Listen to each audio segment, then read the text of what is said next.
And thanks for joining us back here on the Gill Athletics Track and Field Connections podcast. You've seen the title of this episode, Maggie Vaults Over the Moon, but maybe you don't know who we have here today. This is super exciting. We're going to be talking about a book on an audio podcast. So this will be a lot of fun. We're going to have a lot of imagery here today, but help me welcome the author of Maggie Vaults Over the Moon, Mr. Grant Overstake. Grant, how are you, sir?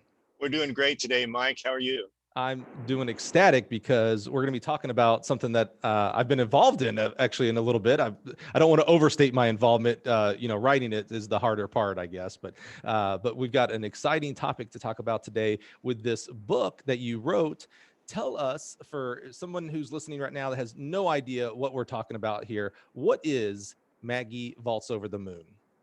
Maggie Vaults Over the Moon is a young adult novel about a gritty heroine who lives on a wheat farm in Kansas as she suffers a really bad setback in her life. And through fate, she comes across the sport of pole vaulting. And through her efforts and failures, she learns what it takes to be successful through trial and error, and winds up finding a new purpose for her life. I don't want to give away the whole book, but it's a quest, and she finds herself on the runway with the bar going higher and higher, and the outcome is out of this world. So let's talk about this. You wrote this book. Now, for anybody who's tried to write term papers, sometimes I have a hard time writing a 280 character tweet. So writing is tough here. Is it fair to call it a novel? I mean, it's significant as far as this isn't some short story here. This is a whole journey of a life, if you will. It's a novel. It's about 250 pages, which is a good size for mid-grade and young adult readers. And it took a while to write, but it was an effort. It was a joy to do it, and I had the time to write it. Always had in mind that I wanted to write a story about the Kansas State High School Track and Field Championships, which is a very exciting venue. And then I wanted to capture what it was like for a small town athlete to make it that far, and what it might take to get to the pinnacle of achievement. There have been tens of thousands of athletes in Kansas who've taken that trek to Cessna Stadium in Wichita. And actually, Mike, I was reading, the Kansas State High School meet is I think it's about as old as Gill Athletics itself. It's been around for about 100 years. Yep. So before we hit record, we always talk about that we strive for authenticity here. So you're talking about Kansas and pole vault. Why did you pick those topics? What association do you have with Kansas and pole vault? You better be a pole vaulting Kansan or something like that here. I was a pole vaulting Kansan who had the advantage of wonderful 30-mile-an-hour tailwinds.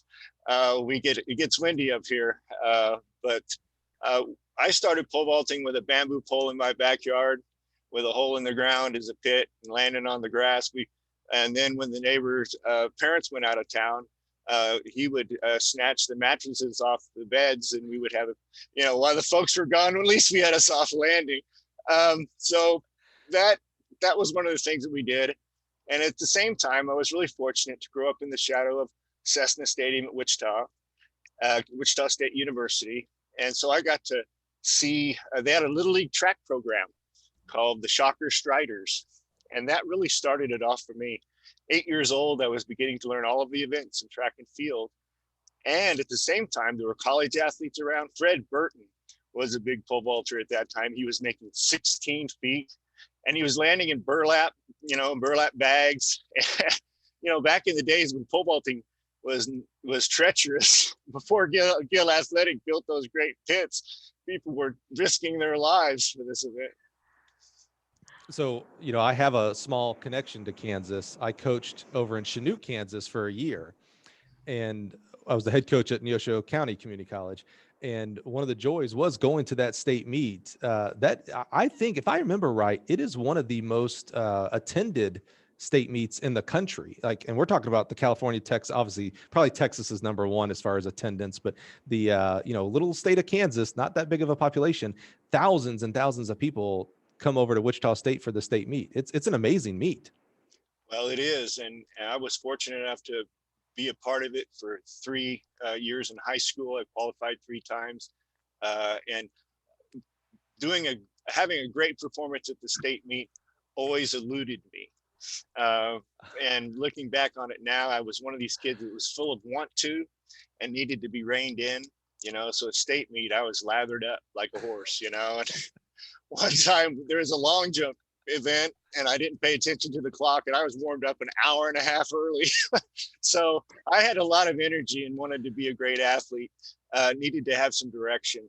So years later, when I had a chance to write about an athlete, she had her stuff together. She had a good voice in her head, and she was able to accomplish the dreams that I never did. Where does so Maggie Steele is our, how do you, I'm not, remember I went to school in Alabama. Is it heroine? How do you? It's both these days. She's a hero. Yeah. And heroine is also appropriate, but mostly now heroes are heroes, whether they're male or female. And Maggie becomes a hero through hard knocks and suffering and the belief of a believing community. And there's some magical realism to it. But at the same time, it has a solid message that we hope will resonate. The book was published in 2012. And since then, it's kind of had a cult following, if you will. The pole vault community is pretty familiar with the book, and others are too here in Kansas. There's a lot about small town life in the book of wheat farming, small town community, life on the farm. Had one guy swore he'd been to Grain Valley and he knew the people there. And that was a writer's license, right? There's no Grain Valley. There's no Grain Valley. Grain Valley is a composite place that exists in the minds of a lot of Kansans, though. When you go to the state meet and hear the names being called out where the people are from, hearing somebody from Grain Valley on the PA system wouldn't be unusual. But you're right about the Kansas State meet. There were probably 25,000 people who come to that meet. One of the things that makes it great is that all 6 classes now, come to the same venue. And it runs like a machine. They run that meet over 2 days, and it's an amazing accomplishment. And I wanted to capture that. Nobody had ever captured that in a story before. So I was the lucky one that got to. Is there someone in real life that you modeled Maggie after, or is she an amalgamation of a lot of athletes that you've seen around? That's a really good question. Maggie is a composite. She's a character that she came into her own when I put my pen to the paper. I handwrite my novels, and I spent my time with her, and I wanted to give her room to see what she would do and the characters that showed up to support her or oppose her, and some of the things that happened. We had in mind what the beginning of the story might look like, and we had in mind what the start may be like, but the in-between was one of those things that you leave up to the muse, I guess, the creative forces that work when you have an intention to create a story. It was an idea, a what if idea, and it turned out great. Delvin, tell us a little bit more about that, the process. So it was published in 2012.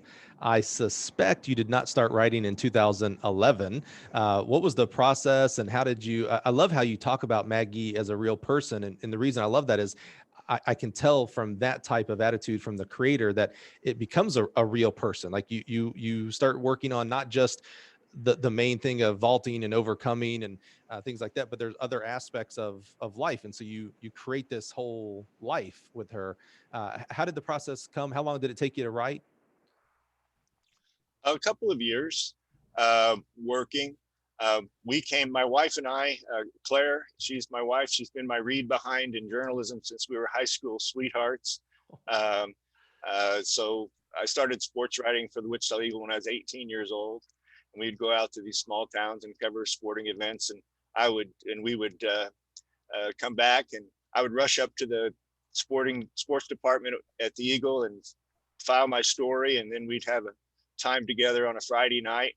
But we decided that what we wanted to do was capture that what if kind of a story. It has kind of a Disney feel to it, if you will.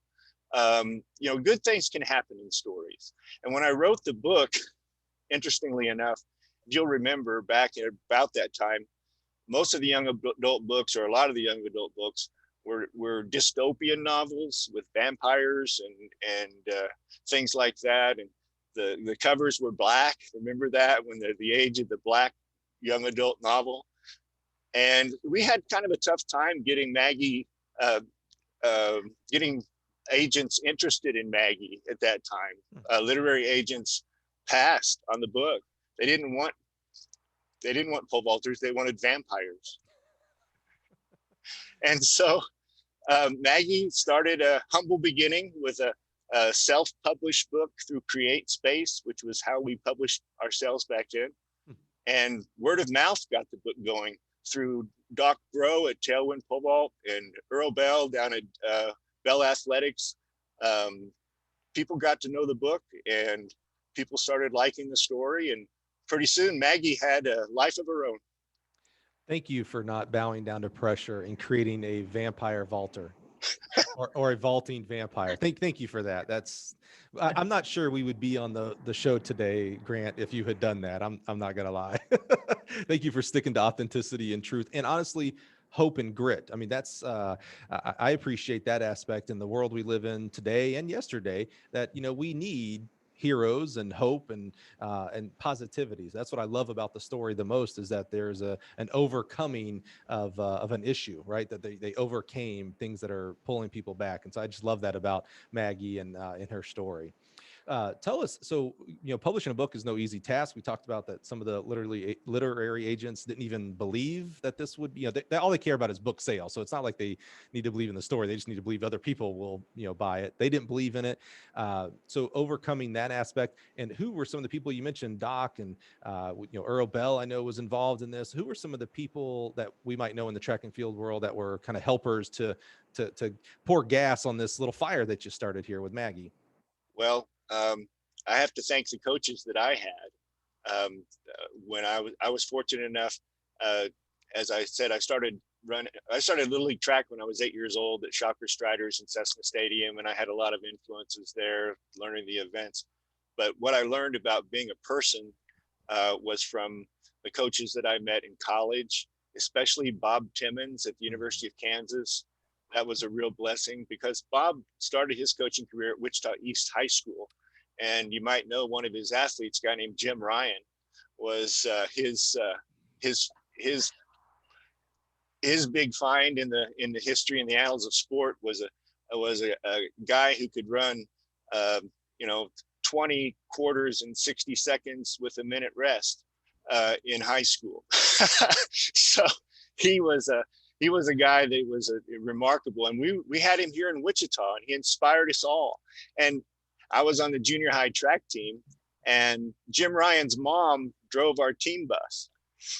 Yeah, so it was some there where that vibe, that energy in Wichita. And we had the championship meets here. The United States Track and Field Federation had its early national championships here, as well as when it became the USATF, they had national championships here.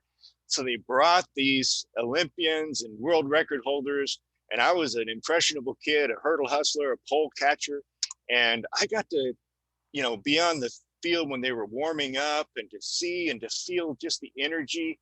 I think it stuck with me, especially we can talk about the world record that really led to the story taking place. But I've been really fortunate to have experienced a lot of things as a reporter, as a newspaper guy. And one of them was track and field, and the other was farm life and rural life. And I tried to meld the two together, and we had some success with it. And like I said, Maggie showed up on her own. The people of Grain Valley rallied around, and we wound up having a story that has stood the test of time. Now, you dropped a little nugget there that we've got to let grow here. You talked about the world record that helped influence the story of Maggie. Tell us about this. Well, believe now, it was 1976, I believe, that Earl Bell set the world record at USATF meet in Wichita. He vaulted 18.7, And it was a great day. I was catching the pole that day as a young guy, and it was really fun.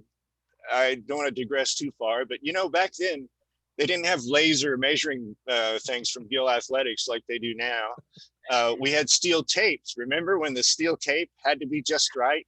It couldn't be just any steel tape measure. It had to be exactly the right one. Well, the meet director, Herm Wilson, and took us down. I was a buddy of his son, Don, and we went down to a jewelry store, believe it or not, and picked up this box that had a tape measure in it. He said, well, this is the steel tape. And he put it in his card. He said, we're not going to even open it unless there's a world record. We'll just send it back, because it was expensive. So the meet progressed, and the box was over at the announcer's stand across the field. And so when the bar went up to 18-7, the meet official said, Grant, go get the steel tape. Can you imagine being that kid? Yeah.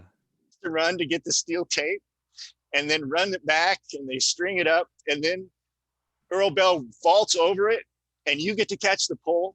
Wow. Lightning struck.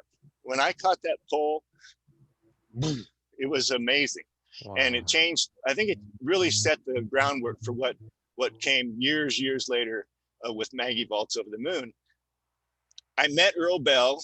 I didn't meet him at that moment, but I met him many years later at Tailwind Pole Vault Club at about 2009 or 10. And he was coaching there, and he was giving instructions to the youngsters who at camp. They would try and fail, and they would walk by Earl, and he would give them words of wisdom, and then they would try and fail better and get better. And I liked the process. And so I went up and I introduced myself. I said, you don't know me, but we shared a moment that was pretty important. And I said, I caught your pole. He said, you were that guy? I said, yeah, that was me. And, so it was kind of cool. He enjoyed that. And by the end of the camp, I was up there getting ready to do masters decathlons and getting back into pole vaulting. And I asked him, would you be willing to be a part of a book and help me train an idealized athlete who kind of did a mind meld with everything you wanted the athlete to do? And when he said yes, I knew he had a big story. Awesome. I didn't know how it was going to turn out, but I left blanks in the book. Earl Bell says this, Earl Bell says that. And so then I went down to Jonestown, not Jonestown, Jones, Arkansas. And I was hoping maybe to get 10, 15 minutes with him to fill in the blanks. I had my tape recorder on. We started about 6 o'clock in the evening. At 1 o'clock in the morning, we were still at it, and he was real excited. He said, this book is really going to be great, and he was right. But it was because he was willing to put his wisdom into the story and help me with the technical aspects that became the voice of the coach in the story. And so it was that really solidified the book as genuine, genuine and authentic. That was just part of the way that it happened. And when we came away from there, the onus was on me to get it right, because I sure had all the ingredients at that point. Knowing enough vaulters, it does not surprise me that you started at 6 o'clock and didn't end until 1 a.m. You get going on pole vaulting. It's hard to stop sometimes. I get it completely.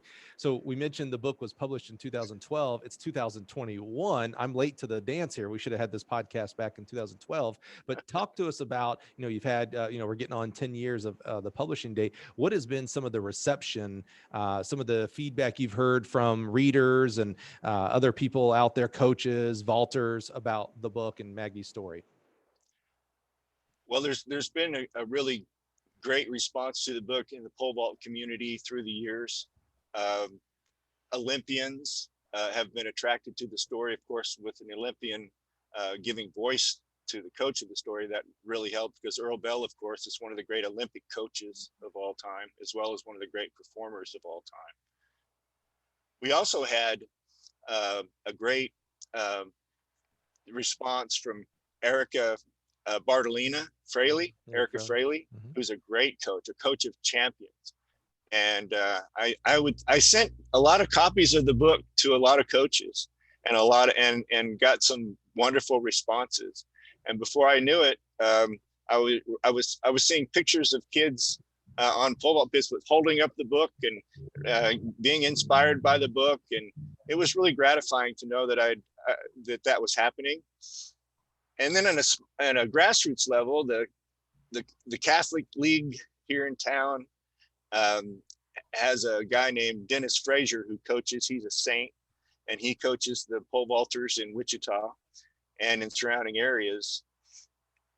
There was a little meet where they were having the middle school championships, and a little guy came up with his old duffel bag and his gray sweatpants, just a throwback, and he's just maybe 13, 14 years old, just a kid, and he pulled a dog-eared copy of Maggie Vaults Out of the Moon out of his bag. He said, "Will you sign my book?" And that was it for me. That made it all worthwhile to see that happen.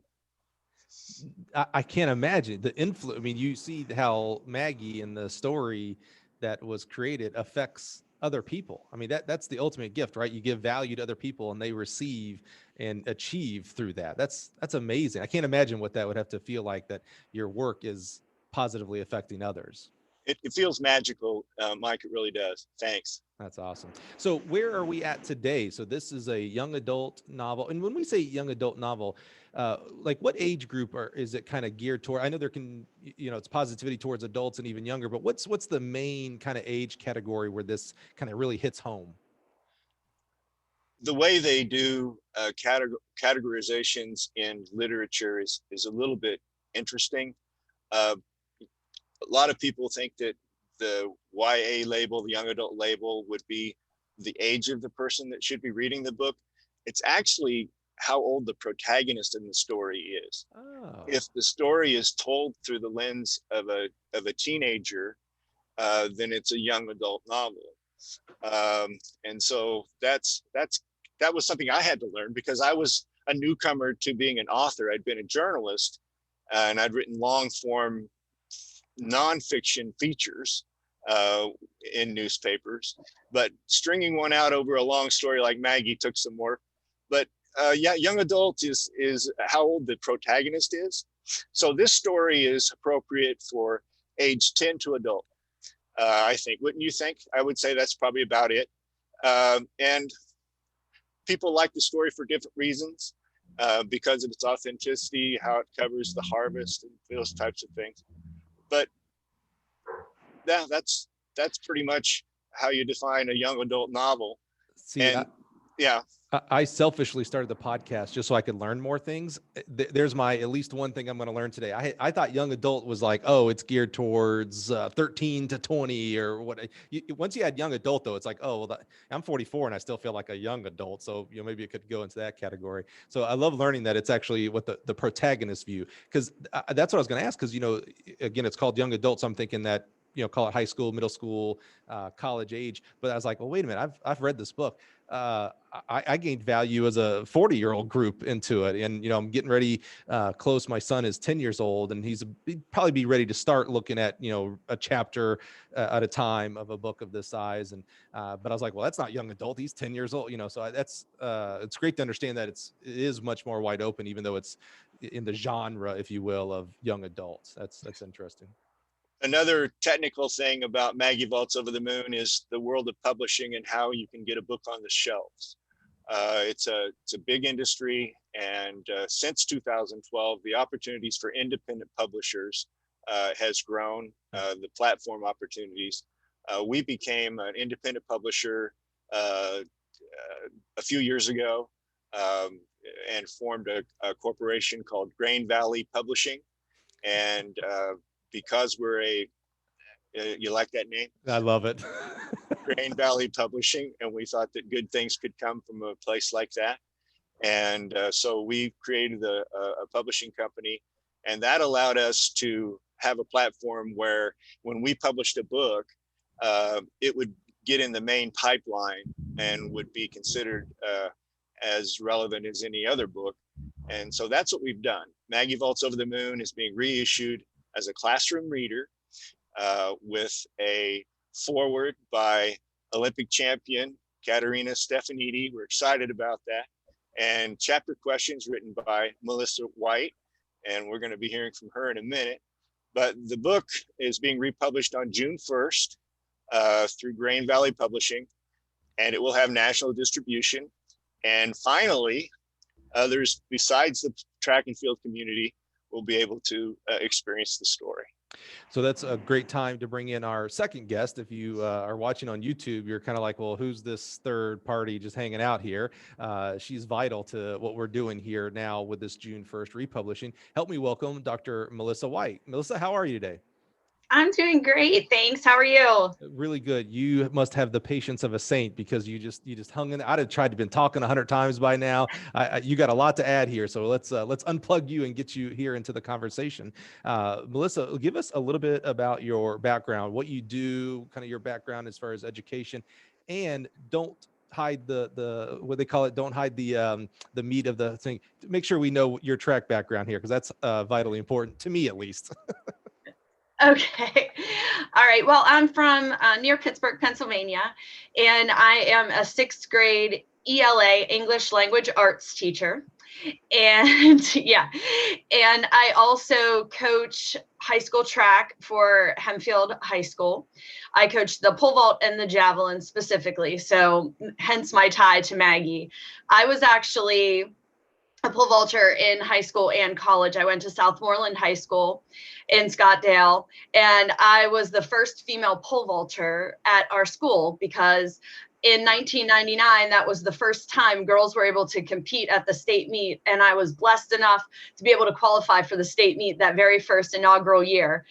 So that's a really cool thing that I'm very proud of as well. And then I was able to go on to college and pole vault at Bethany College in West Virginia. And I threw javelin there as well. And I was a 3-time conference champion there. And I was also the first female pole vaulter at my college and held the record there and at my high school for many years. So I was really blessed to have those opportunities put forth in front of me. And I knew then that pole vaulting would always be a part of my life. And I didn't know how that would play out. And I started coaching middle school track after I got my teaching job at Hempfield. And then the high school coach retired. And so I kind of moved up through the reins then. And I was blessed enough to get to coach a state champion my very first year coaching. So I had coached her in middle school, and then I got this really cool ring. Yeah, so, and she actually is an elite vaulter now, Bridget Guy.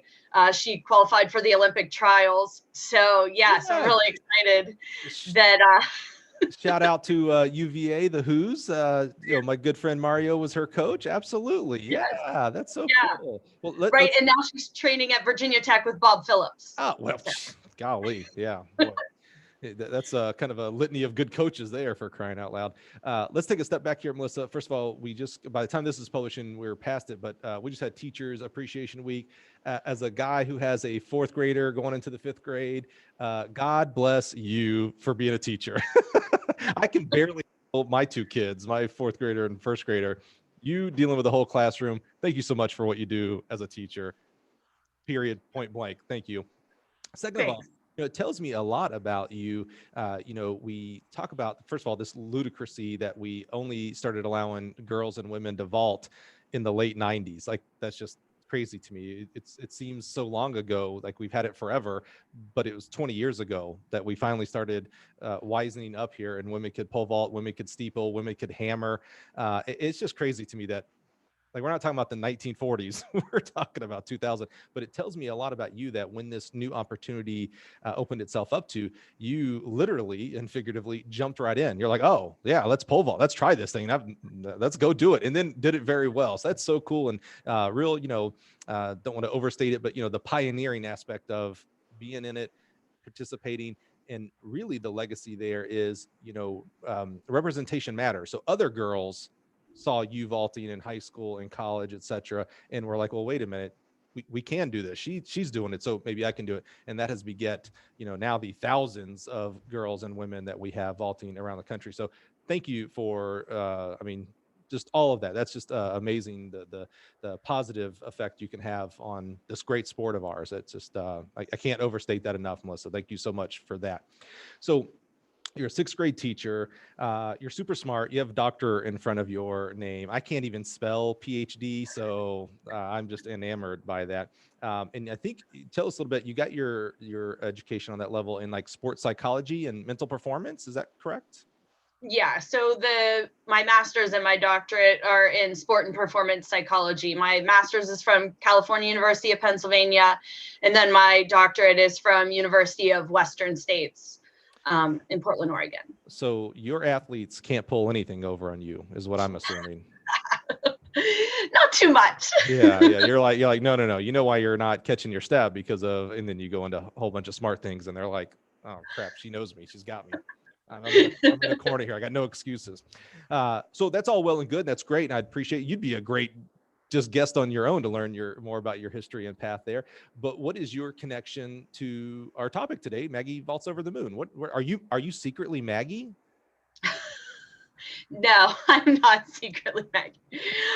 I mean, there's a lot of parallels to Maggie and myself for sure, which is one of the things that drew me in the most.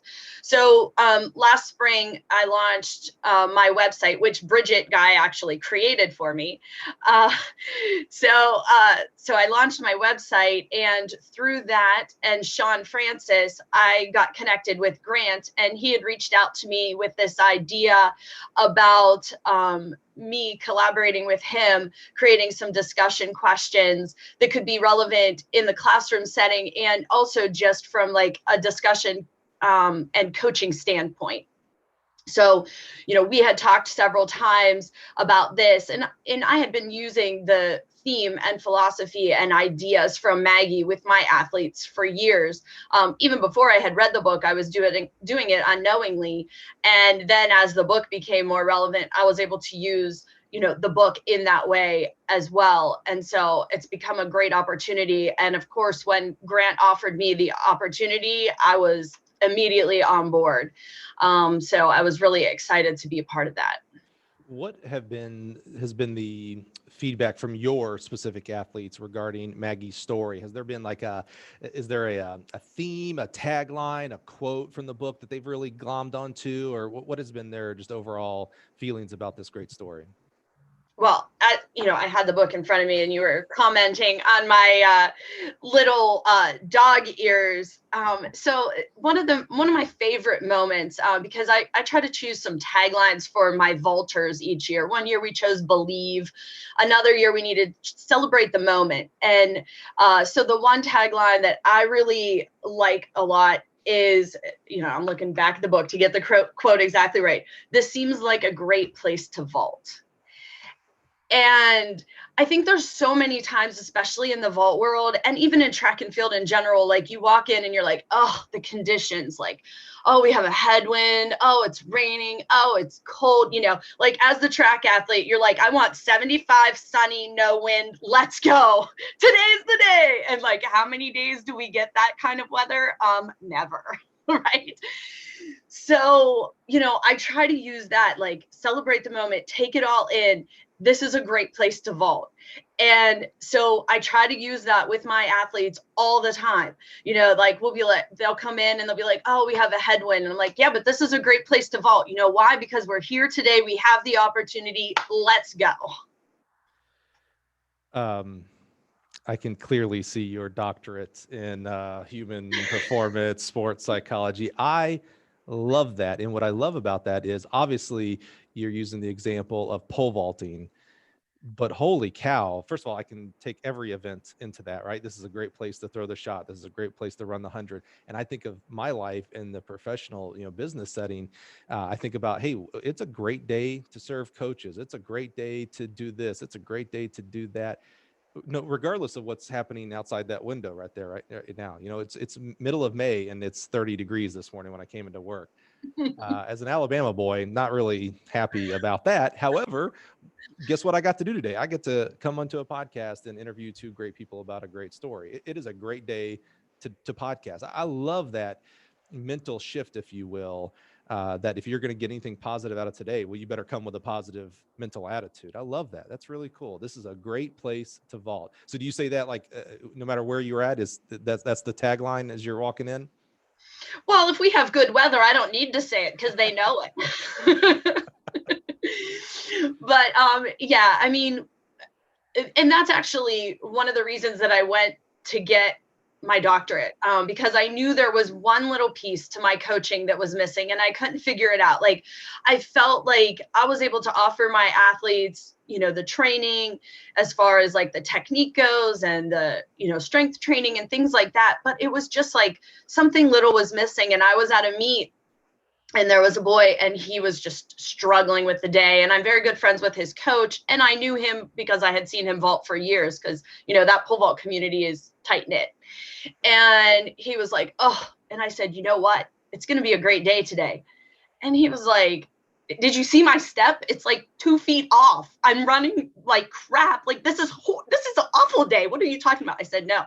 I said, you need to calm down and you need to get that step on, and then it's going to be a great day. And he was like, oh, whatever, and he walked away. And I said, you got to take the next one up. And he went and took the next one up. And he like looked over at me and he goes, it's going to be a great day. And I said, yeah. And he ended up PRing that day. So it was like the Cinderella story of the day. And I was like the hero for a moment. Yeah. But that's where it all started. And I was like, that's it. I got to figure out a way to help kids with that mental piece. And so I researched it. By the next week, I was enrolled at Cal U and the rest just fell into place. Holy cow, you don't waste time. No, not at all. Most of the most successful people out there don't, to be real frank. So I love that. Put it into action. Let's go do it. This is a great place to go get a doctorate. I'm going to use that for everything now. I love that. That's so good. That came from Maggie's story. So talk to us about, so what we're doing today now that we've been published for, nearly a decade is we're utilizing Maggie's story in an educational setting. So not just as a novel to read and to break down the different aspects, but now in a more formal educational tool, if you will, instrument. So talk to me about, either one of you step in here and talk about what does that look like? How is that important? What would it be used for? And how did you, I'm assuming it's coming from your background of education, how do you come up with the right questions so that a learning aspect actually occurs? So what I did, do you want me to take this one, Grant? Okay. So what I did was I took the standards, the Common Core standards for the English language arts curriculum and used kind of those buzzwords of like theme and imagery and things like that. And I utilized those in addition to the sports psych background and tried to make a connection so that the discussion questions would be relevant for in a classroom, but also if a coach wanted to use them with their athletes, they weren't so like, what is the theme of this story? Like that kind of like teachery moment, and sneaking those things in. And like the word believe is used in the novel in one of the chapters. And so like, I put like, how is the word believe relevant to Maggie and what she's going through right now? Or, what would you say to your friend if they were dealing with this situation? And so just things like that, trying to tie them in and trying to make it kind of a discussion. And I mean, I can see this even being used with parents and their kids. Like if you're like, hey, let's do a book club, let's take Maggie, let's both read it. And like the questions at the end just lend themselves to discussions that you can have about things that maybe you wouldn't really think about, and looking at not only the story but the character in a different way as well. With this transformation from a great story and novel and motivation to now in an official educational instrument, Grant, did you have to change anything with the book itself beyond now there's like chapter questions inserted into the book? Did you have to change the story or the format or anything like that? Or did that continue to stay the same, the original? Mike, the story is the same. It's the original text, no changes. And we're excited about being able to do that so that as an author, I wanted to give my young author self a break and not go back and be too critical about things that I might not have done now. But as it was a good time to write a story like Maggie. I had a lot of help to create the story in a framework that I felt was redemptive, if you will, that the story would have an impact that would help people in a way. Uh, there's a term called book therapy, if you will. You can get a lot of good out of a book. The right book can change your life. And one of the things that I really wanted to do is make sure that I had Maggie suffers a real tragedy, a family tragedy in the book, a tremendous hardship. And it affects Maggie, her family, the entire community are devastated by this loss. And Maggie herself is very personally affected because it's her brother who passes. And so I needed to find out what would be a real journey for a young person who suffered that type of a loss. How could she regain? How could she rebound? Could she find resilience from this devastating loss? And to help me, I consulted a guy by the name of, his name is Tim Lytle, and he was the hospital chaplain in the psych ward for 20 years at a hospital here in Wichita. So he was working with people in crisis all of the time, and he has a great pastoral sense about him. He's at Unity of Marin. I'll do a shout out of him right now. He's in California now at Marin, leading the Unity Church there. But when we got together, he played the role of the grandmother in the story. I went to her, I went to him, and I role played, and we put the tape on, and I asked him these hard questions. You know, why would God do this? What's up? How is this happening? Why is this happening to me? Why is the world so hard? And he answers thoughtfully and compassionately. And those words are verbatim come out of the grandmother's mouth. And so there's this sense that the grandmother has this wisdom, this deep wisdom about how things are going to work out. And she says, Maggie, I'm knowing the highest and best for you. You're going to get through this. I believe in you. And it's those words in the parlor of her grandmother's house to where she's actually watching under a parasol up in the stands as Maggie sees her dreams come true. That voice that whispers in her ear that things are going to be okay. And we all need that, especially right now as kids are returning from a devastating loss of being out of school, away from sports. You know, a year for a kid is 1,000 years in adult years. And I'm sure Dr. White can address that. But we thought it would be a good opportunity to give this tool to teachers who are teaching not only English language arts, but also social emotional learning. There's a SEL component. There's a lot of acronyms in education today, but one of them is social emotional learning. And it's when teachers get together with a small group of kids and develop personal relationships so they can talk about issues. And there's a lot of kids coming back to school right now who have gone through a lot. They're suffering, they're grieving, if you will, because of the losses that they've had. And this book can help facilitate conversations that are meaningful, and we hope will help kids rebound and reflect upon and maybe take courage and get up and try again. That's the goal, is to build resilience and grit in young people. And it's not always the answer. Grit isn't, you know, a panacea, doesn't solve all problems, but it's helpful to instill into young people that, yeah, failure is going to happen, hard times are going to happen, but you can get through it. Let's see an example. And Maggie serves as that example. So I hear it's a great story if you are an athlete, not just track athlete, by the way, and not just pole vaulter. If you're an athlete, that it's a great story and resource for that. If you're a parent, maybe not even just of an athlete, if you're just a parent of a kid, that seems like a pretty good story to help understand what's going on with kids these days. It's a great just recreational read.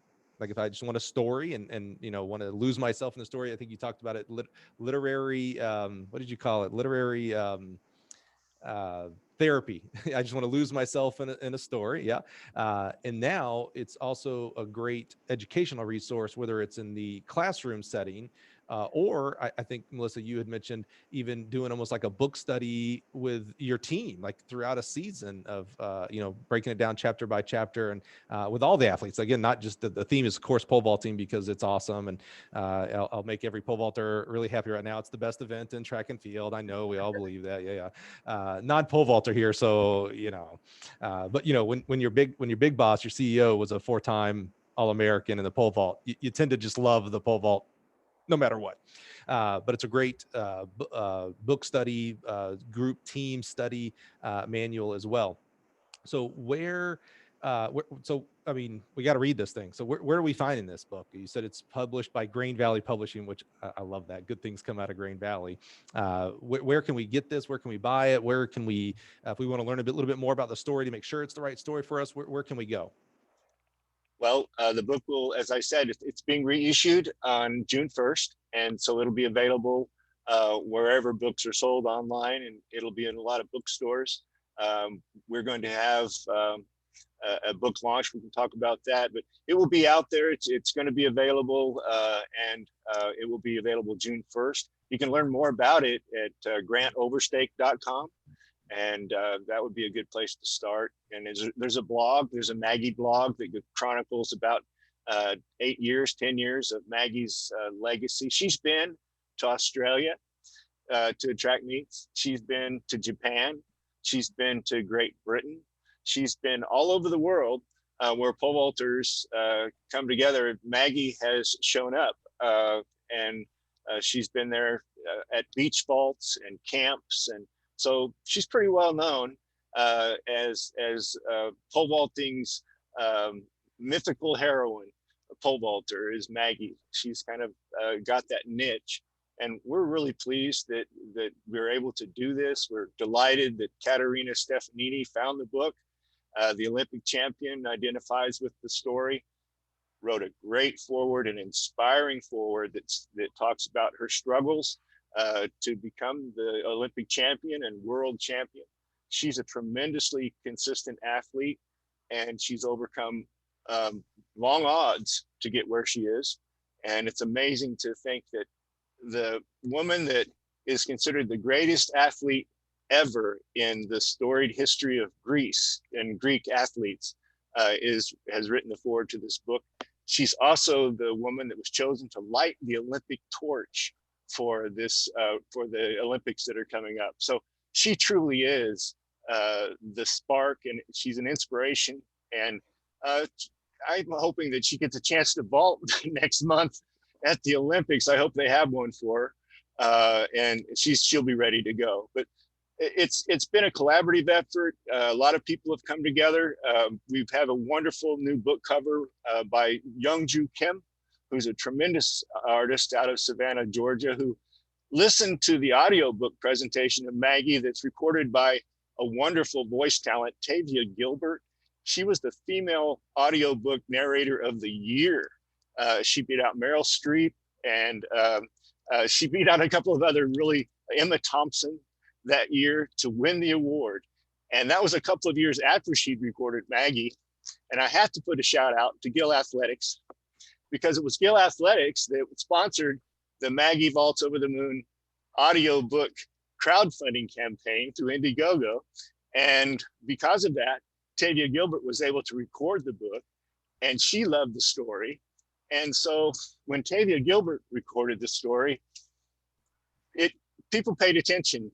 And it's a wonderful, if you like audiobooks, I really recommend that you listen to Tavia Gilbert read Maggie Vaults Over the Moon, because she does a great job voicing all of the characters, and she'll take you right there.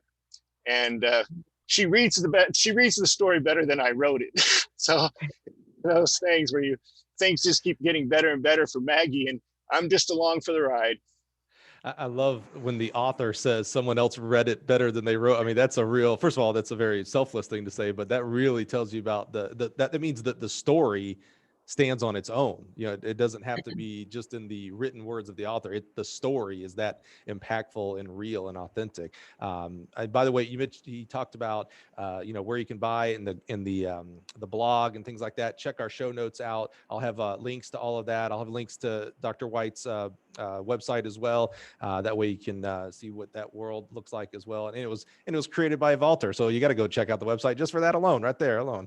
But I'm glad so happy that Grant, you brought up your illustrator and your audiobook for two reasons. It takes a village, right? We talk about that with raising children, but it takes a village to raise the book, right? So your illustration, the cover is amazing. I mean, that itself is a piece of art. I love the cover.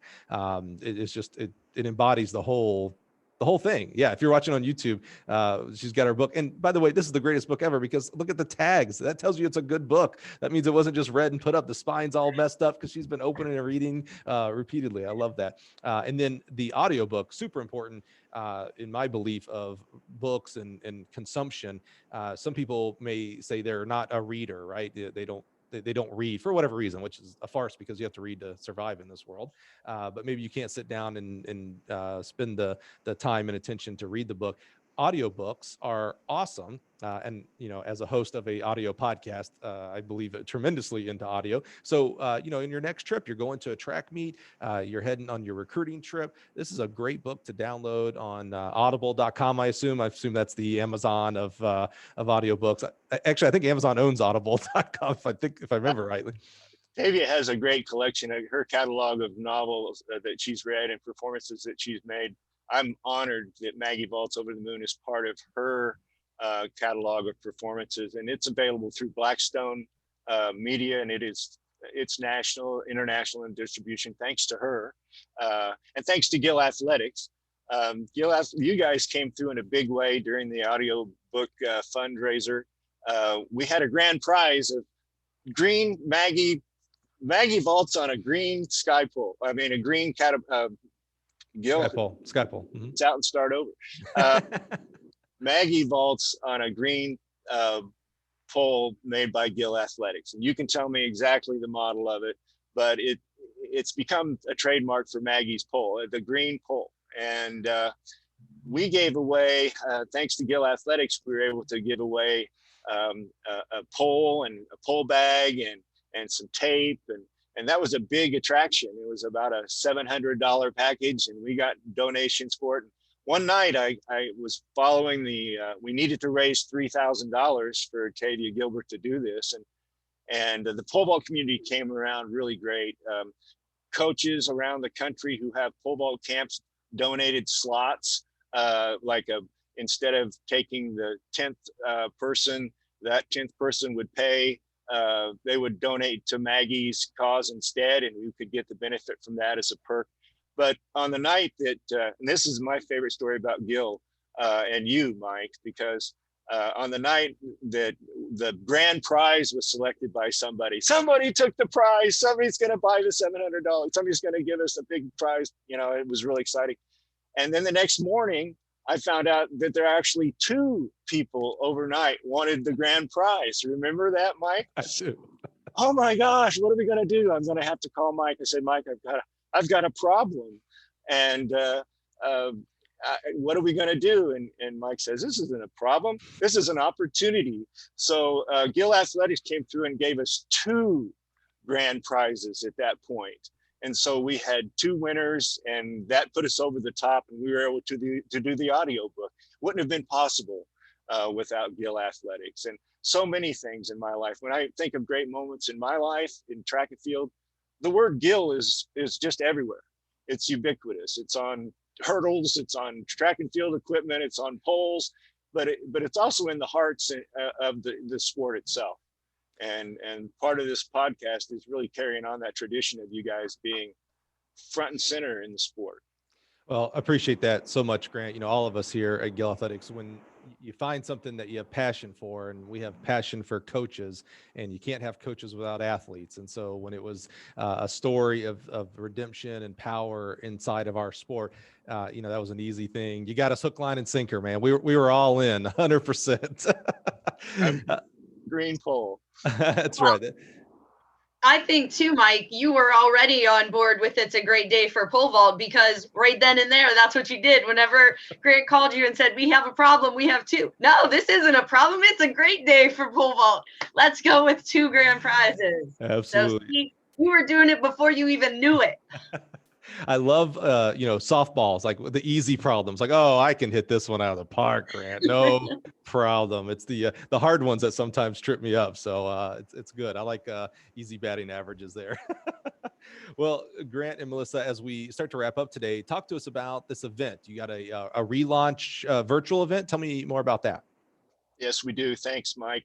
The Maggie Vaults Over the Moon will be relaunched on June 1st in a virtual celebration that we're going to have. We're excited to invite people in the pole vaulting world, in the track and field world, and the literary world to join us as we gather to, we're going to gather virtually on a platform sponsored by Watermark Books, watermarkbooks.com here in Wichita. It's a great bookseller.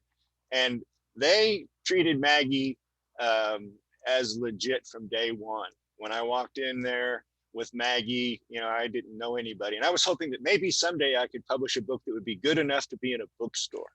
And so my first adventure in there was trepidatious, if you will.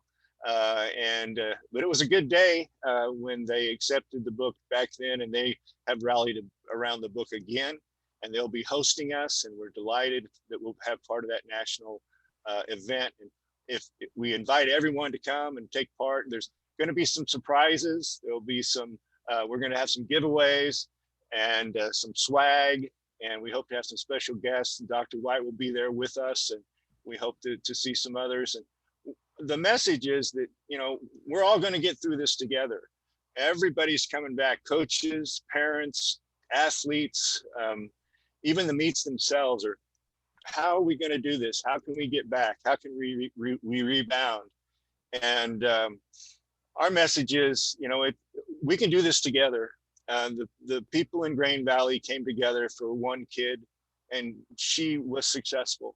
And there are a lot of people out there that can do the same things for people in their immediate care. And that's what the book is about, is to give caregivers a tool to care more. Will you send us the link? So, everybody's listening right now. It's the 24th. So next week is June 1. Will you send us that link to put in the show notes and have people so we can be there on June 1? You bet. That'd be great. Awesome. Look for that on my Twitter at Mike Cunningham.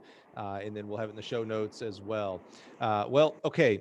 So we've come to the end of the class, the end of the podcast today. We've been talking a lot about education.